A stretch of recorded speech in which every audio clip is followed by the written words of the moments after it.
Seven আপের কথা মনে করিয়ে দিয়েছে নিশ্চয়ই আপনাদেরকে জার্মানি। আরো একবার 2014 স্মৃতি ফিরে এলো 26-এ। তবে এবার ব্রাজিল নয়, দলটার নাম কুরাসাও।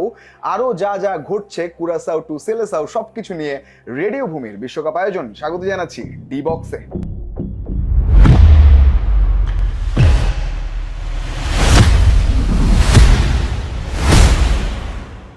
আপনাদের সঙ্গে আছি আমি রঞ্জন শান্ত, আর আমার সঙ্গে বরাবরের মতো আহমেদ বিন পারভেজ। ওয়েলকাম। সেভেন আপ নিয়ে কথা হচ্ছে না, খুবই দুঃখজনক। জার্মানি যতবার খেলতে নামে কোনো না কোনো দল সেভেন আপ খেয়ে যায়। 2014-তে সেটা ছিল ব্রাজিল, এবং 2026-এ এসে মানে মাত্র 1.5 লক্ষ জনগোষ্ঠীর একটা দেশ, তাদেরকে কি এভাবে সেভেন আপটা দেওয়া ঠিক হলো জার্মানির? না, অনেক গরমে সেভেন আপ খাওয়াতে পারে উপহার হয়তো দিয়েছে তারা। তবে জার্মানির যে স্পিড আমরা শুরু থেকে দেখছিলাম, যেভাবে তারা গোল করেছে এবং পরবর্তীতে কুরাসাও যখন গোলটা শোধ দিল, সব মিলিয়ে মনে হচ্ছিল যে ঠিক আছে, একটু কঠিন পরীক্ষা হতে পারে জার্মানির জন্য। কিন্তু পরবর্তীতে যেভাবে আসলে হাভার্টসরা গোল করলেন, পেনাল্টি সহ তিনিও তো 2 গোল পেয়েছেন, এবং জার্মানরা পুরোপুরি চেপে ধরলো কুরাসাওকে। তো মোটামুটি কুরাসাওদের অবস্থা সেলেসাওদের মতো হয়ে গেল। অনেকটা তাই। আর জার্মানদের পক্ষে আসলে ক্যাপ্টেন আর্মব্যান্ড প্রথমে পড়েছেন জশুয়া কিমিক। তিনি এর আগে একটা বিশ্বকাপ খেলেছিলেন এবং তখনও খুব তরুণ ছিলেন। তবে এখন জশুয়া কিমিক যে ধরনের ফর্মে আছেন, যেরকম অ্যাসিস্ট তিনি দিচ্ছেন, পেছন থেকে যে ধরনের সেট পিস নেওয়া শুরু করেছেন, জার্মানিকে অনেকেই যারা টাইটেল কন্টেন্ডার ভাবছিলেন না, এই ম্যাচটার পর কিন্তু তারা অনেকটাই ভাবনার মধ্যে পড়বেন। কারণ জার্মানির এই দলটা যে পারফরমেন্স কুরাসাওয়ের সঙ্গে দেখিয়েছে, এরকম অ্যাটাকিং ফ্লুইডিটি তারা যদি দেখাতে থাকে, আমার কাছে মনে হয় যে সামনের ম্যাচগুলোতেও তারা খুবই ভালো একটা পারফরমেন্স দেবে বলে আমার মনে হয়। তবে 7-1 কেন, 8ও হতে পারতো, 6ও হতে পারতো, মানে জাস্ট আবারও ওই সেলেসাওদের মনে করিয়ে দেয় আর কি, যে 7-1 বলে একটা ঘটনা ছিল। ভাই বাদ দেন, ওরাও তো আসলে ঠিক আছে, ব্রাজিল কষ্ট পাবে, শুধুমাত্র কুরাসাও না। তো আমরা যদি 7-1 পেরিয়েও যাই, তাহলে 5-1 ঘটনাও তো ঘটেছে আসলে। কিছুই করার নেই, সুইডেন তিউনিসিয়া সেই ম্যাচটাই ঘটনা ঘটেছে। তবে সেই ম্যাচে সুইডিশরা তো দাপট দেখিয়েছে, একটা আবেগিক ঘটনাও ঘটেছে, যেটা নিয়ে নেট দুনিয়া মোটামুটি তোলপাড়। ইয়াসিন, যিনি ডাবল গোল বা জোড়া গোল পেয়েছেন সুইডেনের হয়ে, তার গোল করার পর একটা ক্ষমা চাওয়ার দৃশ্য। কেন, সেটা কি হয়েছে পারভেজ নিশ্চয়ই বলবেন। তার, আমি যতদূর জানি, তার মায়ের যে দেশ সেটা তিউনিসিয়া, এবং তিউনিসিয়া জাতীয় দলের হয়ে 2022 বিশ্বকাপ আগে তাকে টার্গেটও করেছিল যে তাকে দলে নেয়া। কিন্তু আলটিমেটলি তিনি যেখানে বড় হয়েছেন, যেখানে জন্ম, সেই স্টকহোম কিংবা সুইডেনের হয়ে তিনি খেলেছেন, এবং ফাইনালি এবারে বিশ্বকাপ মাতিয়ে শুরুটা করলেন। হ্যাঁ, বিশ্বকাপ মাতালেন, ক্ষমা চাইলেন। আপনার ঘটনাটা একেবারেই সঠিক যে তার একটা অ্যানসেস্ট্রি ছিল যেটা সুইডেনে তিউনিসিয়ার সঙ্গে সম্পৃক্ত, এই কারণেই তিনি আসলে গোল করার পর ক্ষমা চেয়েছেন। তবে তার গোল করাটা একটু অদ্ভুত লেগেছে, কারণ তিনি কিন্তু একজন ফরওয়ার্ড নন, একজন মিডফিল্ডার হয়ে তিনি 2টো গোল দিয়েছেন। এবং কোইন্সিডেন্টালি তিনি কিন্তু ব্রাইটন অ্যান্ড হোভ অ্যালবিয়নে খেলেন, যারা প্রিমিয়ার লিগের দল। এবং আরও যারা গোল দিয়েছেন, আলেকজান্ডার আইজ্যাক, গিয়োকেরেস, তারাও কিন্তু প্রিমিয়ার লিগের খেলোয়াড়। গিয়োকেরেস খেলেন আর্সেনালে, আইজ্যাক খেলেন লিভারপুলে। অর্থাৎ গত রাতটা পুরোপুরি চলে গেছে প্রিমিয়ার লিগের প্লেয়ারদের দখলে, আমি বলবো।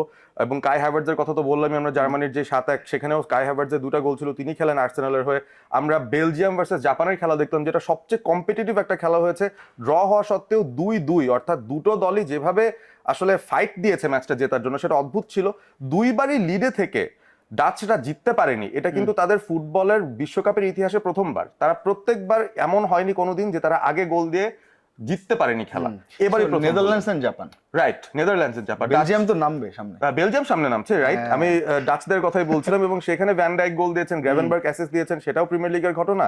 আবার জাপানের ডাইচি কামাডা, যিনি একদম শেষের দিকে এসে গোলটা দিয়ে 2-2 গোলে ড্র করিয়েছেন জাপানকে, তিনিও আবার খেলেন ক্রিস্টাল প্যালেসে, which is in the Premier League. তো প্রিমিয়ার লিগ প্লেয়াররা মাতিয়েছে বলা যায় শেষ ম্যাচগুলো। তবে জাপান তারা 2-2 গোলে ড্র করেছে, অ্যাটলিস্ট হারেনি। সেই সঙ্গে তারা একইভাবে সেই পরিষ্কার পরিচ্ছন্নতার বার্তাও কিন্তু দেখিয়েছে গ্যালারিতে। যেভাবে দেখে ফেলেন সেভাবেই রেখে যান, মানে বোঝাই যায় না জাপান এক্সিস্ট করেছিল সেখানে। সো আবারও তাদের সেই ট্র্যাডিশনটা তারা বজায় রেখেছে। আর তারপর ইকুয়েডর ভার্সেস আইভরি কোস্টেরও একটা ইন্টারেস্টিং ম্যাচ ছিল। আফ্রিকা, তারা খেলছে ভার্সেস ল্যাটিন আমেরিকা। আফ্রিকার দলগুলো কেমন করবে সেটা দেখার জন্য আমি এক্সাইটেড ছিলাম। এবং আইভরি কোস্ট ফাইনালি আমাদ দিয়ালোর গোলে, যিনি আমাদের ম্যানচেস্টার ইউনাইটেডের ফরওয়ার্ড, তার গোলেই আইভরি কোস্ট ম্যাচটা জিতেছে। এবং আমাদ দিয়ালো তিনি 56 মিনিটে এসে ওই শেষ ভাগটুকুর ভেতরেই 5বার ড্রিবল করেছেন, যেটা কিনা এই বিশ্বকাপে এখনো পর্যন্ত কেউ করতে পারেনি এক ম্যাচে। So Right. ভালো ভালো রেকর্ড তিনি করছেন, আবারও প্রিমিয়ার লিগের ঝান্ডাটা উঁচিয়ে ধরলেন আর কি। এবং তারা দারুণ একটা জয় পেয়েছে। অপোনেন্ট তো যতদূর মনে পড়ে তার টানা জিত ছিল, টানা Right. অপরাজিত ছিল বেশ কিছু ইকুয়েডর ম্যাচ। খুবই স্ট্রং একটা টিম, তারা ব্রাজিলের উপরে শেষ করেছিল কোয়ালিফিকেশনে, তবে দিন শেষে এটা বিশ্বকাপ, এখানে যে কোনো কিছুই ঘটতে পারে। ওকে, তো আমরা তাকিয়ে আসলে সামনের ম্যাচগুলোতে। Let's talk about Belgium versus মিশর, কারণ মো সালাহ তিনি নামছেন মাঠে, সঙ্গে বেলজিয়ানদেরও তো একটা অন্যরকম ব্যাপার আছে। তারা ফুটবলের সাউথ আফ্রিকা নাকি? বেলজিয়াম ফুটবলের সাউথ আফ্রিকা মানে হচ্ছে তারা একটা গোল্ডেন জেনারেশন পার করে চলে আসে, কিন্তু সামহাও সাফল্য তাদের হাতে ধরা Chokers. দেয় না।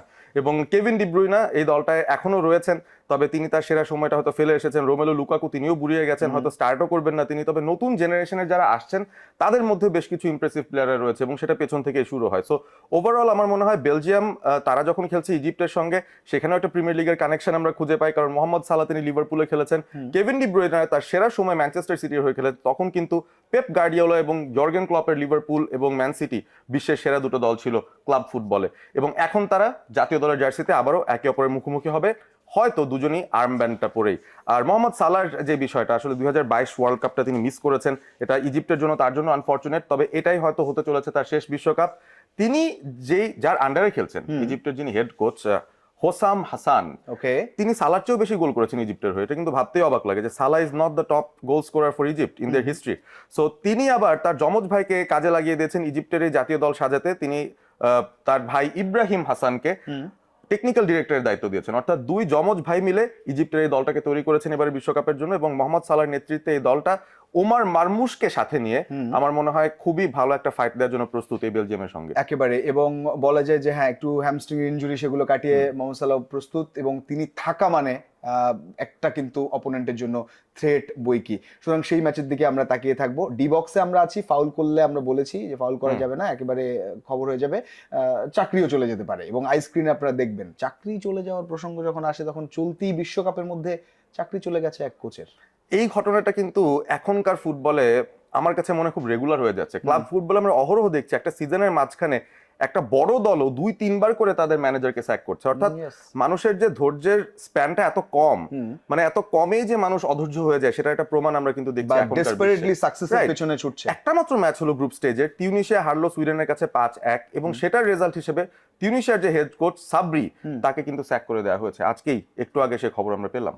তো এটা আসলে একটু প্যাথেটিক। তবে বিশ্বকাপ যেহেতু চলছে, নানা ধরনের ঘটনা ঘটবে, আর সেই ঘটনাগুলো আপনি রেডিও ভূমিতে যেমন পাচ্ছেন, আমরা চেষ্টা করি সবসময় ডি বক্সেও সেই ঘটনাগুলো তুলে ধরার। তো সেই ঘটনাগুলো থাকছে। আর কোনো ঘটনা স্পেসিফিক, কারণ সামনে তো আরো বেশ কিছু ম্যাচ আছে। আর্জেন্টিনা মাঠে নামছে তো কিছুক্ষণ পরেই। রাইট, কিছুক্ষণ পর না, কিছুক্ষণ মানে পর। আমি কিন্তু ঘন্টা মিনিট সেকেন্ডের হিসাবও করি, না, কারণ সৌদি আরবের ম্যাচটার কথা অনেক বলছিলাম। সৌদি, হ্যাঁ, আর্জেন্টিনার সেই মনে করিয়ে তো দেবে আর্জেন্টিনাকে সৌদি আরবের বিশ্বকাপ। অবশ্যই। জার্মানি যেভাবে ব্রাজিলকে মনে করিয়ে দিল গত, তাদের অপোনেন্ট কিন্তু উরুগুয়ে, একেবারে প্রথমবার, দ্বিতীয়বার, আপনি বলছেন দ্বিতীয়বারের মানে দুইবারের বিশ্ব চ্যাম্পিয়ন, এবং তাদের যে একটা লিগাসি সেটা তো আছেই ফুটবল বিশ্বকাপে। অবশ্যই। এবং লাতিন দল উরুগুয়ে, তাদের শক্তিমত্তার জায়গাটা তাদের মিডফিল্ড, এবং সেখানে ফেডে ভালভার্ডে আছেন, যিনি এই মুহূর্তে আমার কাছে মনে হয় বিশ্বের সেরা 3 মিডফিল্ডারদের মধ্যে একজন। সুতরাং রিয়াল মাদ্রিদের এই সুপারস্টারকে উরুগুয়ে পেয়ে নিশ্চয়ই অনেক বেশি শানিত থাকবে, অনেক বেশি এক্সাইটেড থাকবে। আর আপফ্রন্ট এমন একজন আছেন যিনি কয়েকদিন আগে লিভারপুলের হয়ে খেলছিলেন, ডারউইন নুনেজ, তবে তিনি পরবর্তীতে সৌদি লিগে চলে গেছেন, মানে তার ফর্ম খুব একটা ভালো না। বাট দিন শেষে আমার মনে হয় যে উরুগুয়ের এগেনস্টে সাউদির চেষ্টাটা কঠিন হবে। তবে 2022 বিশ্বকাপ যদি চিন্তা করি, সেখানে কিন্তু তারা আর্জেন্টিনাকে হারিয়েছিল, যারা ল্যাটিন টিম। সুতরাং ল্যাটিন টিমদের এগেনস্টে সৌদির রেকর্ড তো ভালো, সেই হিসেবে উরুগুয়ে কিন্তু একটু ভয় পেতেই পারে। আর একটা টপিক তো আসতেই পারে, সেটা হচ্ছে ইরান। ফাইনালি অনেক কিছু পেরিয়ে তারা মাঠে নামতে যাচ্ছে, এবং তাদের অপোনেন্ট নিউজিল্যান্ড যতটুকু মনে পড়ছে। Right, Iran versus New Zealand. এবং এই ব্যাটেলটায় আসার আগে আসলে অফ দ্য পিচ অনেক ঘটনা ইরানের সঙ্গে ডেফিনেটলি যুক্ত করা যাচ্ছে। তাদের প্রস্তুতিটা কেমন হয়েছে, তারা মানসিকভাবে কোন অবস্থায় আছেন, সেই বিষয়গুলো আসলে খেলার মাঠেই আমরা দেখতে পাবো। তবে এর চেয়ে সহজ প্রতিপক্ষ বোধহয় ইরান পেত না। গ্রুপের তুলনামূলকভাবে সবচেয়ে দুর্বল দল নিউজিল্যান্ড, তাদের এগেনস্টে ইরান খেলবে। এবং এই নিউজিল্যান্ড দলটায় এমন একজন প্লেয়ার ছিলেন, তার নাকি 5000 ফলোয়ার্স ছিল, তাকে কেউ নাকি চিনতেন না। যখন নিউজিল্যান্ড দলের ঘোষণা হয়েছে এবং তিনি 26 সদস্যের স্কোয়াডে গিয়েছেন, কোন এক আর্জেন্টাইন কন্টেন্ট ক্রিয়েটার, হ্যাঁ। ইনফ্লুয়েন্সার, তিনি হঠাৎ করে বললেন ওর নাম টিম পেইন, হ্যাঁ। ওর মাত্র 5,000 জন ফলোয়ার্স, তিনি তার ভক্তকুলদের বললেন টিম পেইনকে তোমরা ফলো করো, সে তো বিশ্বকাপে খেলবে নিউজিল্যান্ডের হয়ে, এবং একদিনের ভেতরেই তিনি লাখ লাখ ফলোয়ার্স তার ইনস্টাগ্রামে হওয়া শুরু হলো। সো টিম পেইন ভালো খেলুক বা না খেলুক, তিনি এখন ফেমাস হয়ে গেছেন social media. This is world cup, এখানে ফেমাস হবেন অনেকেই, দুর্দান্ত কিছু গোলে রাতারাতি নায়ক বনে যেতে পারেন, আর সেই প্রত্যেক মুহূর্ত নিয়ে তো আমরা আছি। তো আপনি সঙ্গে থাকবেন, আর আজকের মতো আমরাও বিদায় নিতে চাই ডি বক্স থেকে। স্টে টিউনড উইথ রেডিও ভূমি অ্যান্ড আইস্ক্রিন।